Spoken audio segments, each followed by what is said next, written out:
Hello friends, പുതിയ വീഡിയോയിലേക്ക് എല്ലാവർക്കും സ്വാഗതം. നമുക്ക് കുറച്ച് പഴുത്ത മാങ്ങ കിട്ടിയിട്ടുണ്ട്. നമുക്ക് മാമ്പഴ പുളിശ്ശേരി ഉണ്ടാക്കിയാലോ.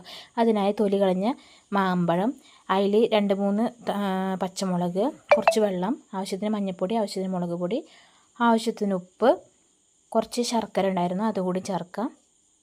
എന്നിട്ടൊന്ന് വേവിച്ചെടുക്കുക.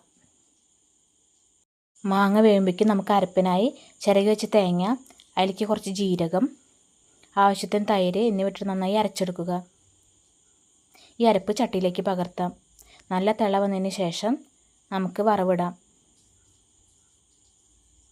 അതിനായി ചട്ടിയിൽ കുറച്ച് വെളിച്ചെണ്ണ, ആവശ്യത്തിന് കടുക്, ആവശ്യത്തിന് ഉലുവ, കുറച്ച് വറ്റൽമുളകും കൂടി ഇട്ടിട്ട് പൊട്ടിക്കുക. നമുക്കിതിന് കോമ്പിനേഷൻ ചോറ് തന്നെയാണ്. അതിലേക്ക് ഈ മാമ്പഴ പുളിശ്ശേരി ഒഴിക്കാം. നല്ല ഉണക്കൽ വറുത്തതും ഉണ്ടായിരുന്നു, അതും കൂടി നമുക്ക് സെർവ് ചെയ്യാം. എല്ലാവരും ട്രൈ ചെയ്യാൻ അടിപൊളിയാണ് കേട്ടോ.